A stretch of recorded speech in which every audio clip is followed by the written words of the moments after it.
On va accueillir un autre Marc qui sera avec nous tous les vendredis. C'est un imitateur qu'on aime beaucoup. On l'avait invité ici, il est exceptionnel. C'est Marc-Antoine Lebray qui est avec nous. Applaudissements. Merci d'être là, Marc-Antoine.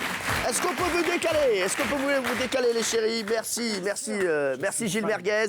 Marc-Antoine Lebray, qui vient nous donner des nouvelles des stars du PAF. Tous les vendredis, il nous donnera des nouvelles. Alors, on a des nouvelles bonjour. On a des nouvelles de Philippe Bouvard. Hein.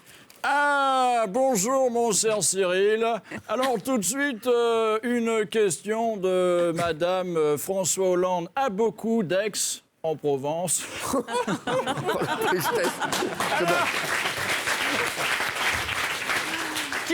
Qui a dit, je cite, Cyril Hanouna est un vendeur d'épinards? Vous pouvez répondre, hein? Bah, c'est vous. Il s'agit de Philippe Bouvard. Bonne réponse. C'est vrai que vous avez dit ça, c'est vrai. Oui, tout à fait. Deuxième question de Madame Nafissatou n'avait pas envie de Béziers. Pourquoi ai-je dit que Cyril Hanouna est un vendeur d'épinards? Vous avez une réponse?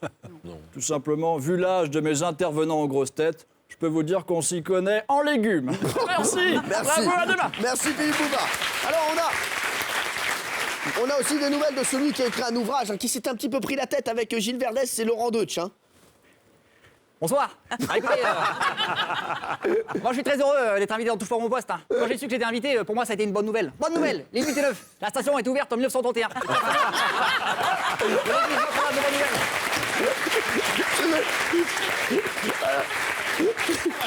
Qui fut édifié en 1563. Ah. Moi j'aime beaucoup. Je peux pas, en fait j'ai un problème, je peux m'empêcher de parler de métro tout le temps. C'est comme Thierry Moreau, il peut pas s'empêcher de faire des vannes pourries. Hein. Thierry, j'ai pas été très sympa avec toi. Hein, franchement, je me suis un peu moqué. Guy Moquet, ligne 13.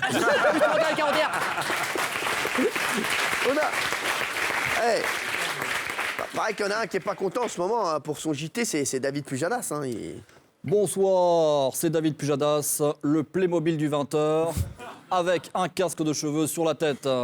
L'information principale de ce journal, c'est bien sûr la météo exécrable partout en France, ainsi que la crise du logement.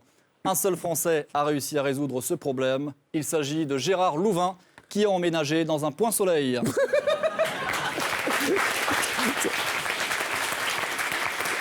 Alors, François Cluzet voulait nous donner des nouvelles aussi. Ouais, François Cluzet, je suis énervé, moi. Merde. Tout m'énerve, moi. Hein. Le brushing de Valérie m'énerve. Hein, les boucles d'oreilles d'Isabelle m'énervent. Même la top de Jean-Michel m'énerve. Merde. Alors, c'est pareil, Gilles, il est comme moi, il s'énerve pour rien. Hein, Gilles? Oh, bah alors moi, ça, c'est mercantile.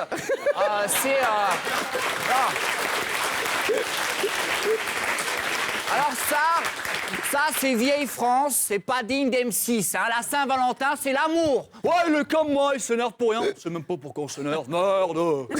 Alors, il y en a un qu'on voit peu sur les autres plateaux télé, c'est Yann Barthès. Salut à tous, c'est Yann Barthès du Petit Journal.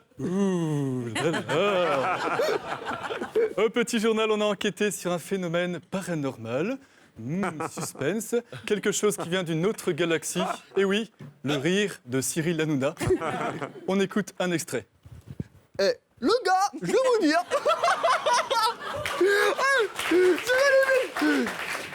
Mais comment déclenche-t-il ce rire? Au Petit Journal, on a enquêté, il y a 2 solutions. Première solution, grâce à un événement extérieur. Bertrand Chameroy, c'est mes baskets, là. Il prend mes baskets. Le gars, il prend mes baskets. Ah oui. Deuxième solution, Cyril Hanouna déclenche tout seul son rire. Et ça, c'est très pratique. Je vais vous dire, les gars, Bertrand Chameroy, il arrive dans ma loge. Oui, écoute, je voudrais mes petites baskets. J'adore. C'est magnifique. C'est la fin de ce Petit Journal. À la semaine prochaine. Merci Yann Barthès. Allez. Et on va terminer avec ceux qui font le bonheur de France 2 en ce moment, c'est Nelson Montfort et Philippe Candeloro. Alors écoutez, mon cher Philippe, je suis actuellement en direct de Sochi. Alors que s'avance maintenant sur la glace la jeune Yang Wei-Chang, qui commence à évoluer avec une grâce et de légèreté. Et ne sont pas sans rappeler les 1001 mystères et toute la sensualité de l'Extrême-Orient. N'est-ce pas, mon cher Philippe Candeloro? Ah, t'as raison, Nelson. Ça a beau être une Shintok, on a quand même envie de la déglinguer. Hein. Merci Marc-Antoine Lebray. Merci Marc-Antoine. Marc-Antoine Lebray qu'on retrouve sur Europe 1. Ah, bah, vous êtes aux côtés de Jean-Marc Morandini hein, sur Europe 1 et bien sûr la voix des Guignols. Vous faites plein de voix dans les Guignols. Vous faites qui? Je fais Cyril Lignac, si gourmand, ici croquant. C'est ça. Il part, dès qu'on lui dit un truc, il part comme ça. Il part Merci. comme ça. Moi, je suis Cyril Hanouna au Guignol. Le gars, il part.